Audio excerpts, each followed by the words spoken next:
First of all, what is your reaction to what happened on October the 7th? Oh, it was terrible, of course. I mean, we kind of get our news kind of also secondhand because, you know, my wife's family, they live in Gaza. They have cousins and uncles there, and their house also was bombed.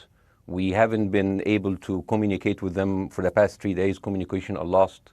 So we don't know actually what is the, how are they doing, but, you know, we're used to that. I mean, it's just like, it's very repetitive. We're used to that. We're used to them being bombed every time and moving from one place to the other. You know, it's just like those Palestinians, they're very dramatic. Israel killing us. But they never die. I mean, they always come back. You know, they're very difficult to kill, very difficult people to kill. I know because I'm married to one. I tried many times, couldn't kill her.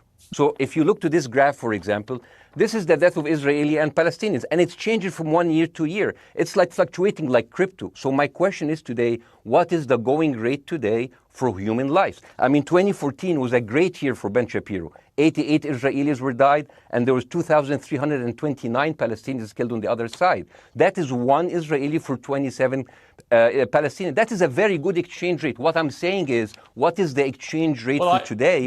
So you guys will be happy. That's my question. Well, it's not me. It's not me, guys. I'm not on either side. No, not you. Like when I say you guys, I say like the people on the other side of that.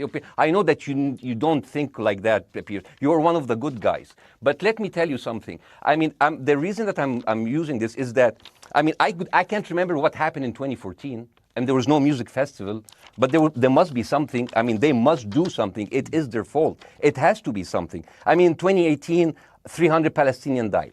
Who's counting, you know? So the thing is, what my question is, let's find what is the exchange rate for human life today so we know, expect the future death of Palestinians and we'll be happy to it. If you were Israel, what would you... If I was Israel. If you were Israel and that had happened to you, what would you think would be the appropriate way for the country to respond? I would do exactly like Israel did, kill as many people as possible since the world is letting me do it. I mean, I can do it because I can, you know. But the thing is, you know what, I agree with you. And you know what, I'm going to be even ahead of you because I see the question coming. Do you condemn Hamas for the atrocity? Yes, I condemn Hamas. I condemn Hamas. Hamas is the source of all evil. They're a reason for everything. And you know what, let's for a minute imagine a world without Hamas. Right. What will this word look like? Let's give this word a name, and let's name this word the West Bank. Hamas has absolutely no control in the West Bank, and since the beginning of this year, only through August, 37 Palestinian kids were killed. No music festival, no paragliding, no Hamas. Since the occupation of the West Bank, 7,000 Palestinians were killed. No music festival, no paragliding, no Hamas. I can go on and on and on and on. No, but you don't need to. And the thing is, it is not like something new. I mean, I look at history and I see, I'm sorry to say this, but Westerners has always dealt like this with indigenous people. You first treated them like savages, you know, Native American, First Nation, Aboriginal. They're savages. Kill all the savages. And then when they're almost extinct, you start feeling sorry for them, you know, like animals. So maybe the solution is that we kill as many Palestinians as possible so the few of them that remains do not bother you. And maybe Netanyahu, when he lives for another 100 years, he'll become a tree hugger. Let me just challenge you on this. And he will campaign for preserving the three Palestinians. You keep talking about... Yeah. I want to understand, what is the logic of Israel carpet bombing Gaza? I mean, if there's a logic, if this will make Israel safe, I want to hear the logic. So if they continue bombing, what are they hoping to achieve? Well, I think we know what their stated aim is. Their stated aim is to eradicate and wipe out Hamas. They believe Hamas are living predominantly in northern Gaza. They also are aware they're living amongst civilians. So it's an incredibly difficult thing. As I said in my monologue, you know, it is very, very difficult to see how they do this without massive collateral damage. So if I can understand this correctly, basically Israel is doing this to pressure the Palestinian community in Gaza to turn against Hamas. Is that right? I'm sure that's part of it, yes. That's part of it. So this is exactly what terrorist organizations do, because terrorist organizations will have no chance beating a whole nation in battle. So they terrorize and they kill the civilians in order to spread fear and terror so they can turn against their government to change their policy or to resign. You have just compared Israel with ISIS. No, I haven't. I don't see any comparison between It's Israel going to be and the ISIS. headlines tomorrow. Piers Morgan, no, Israel is ISIS. Only amongst people. You know what? I'm going to do something that nobody done on your television. You know what I'm going to do on your episode? I'm going to pretend that I'm an Israeli citizen. I'm going to put myself in the place of an Israeli settler in the kibbutz. And I want to speak to my Prime Minister, Benjamin Netanyahu. Mr. Benjamin Netanyahu, I have voted for you because you have promised us peace and prosperity and security. On the 7th of October, those son of bitches Hamas, they went into the fence that is regularly heavily guarded. Usually if there's like a dove that comes close to it, it will be shot. Those people went in and they went for 6 hours before IDF forces was deployed, killing our friends, our families, kidnapping our grandmothers and babies, and went in.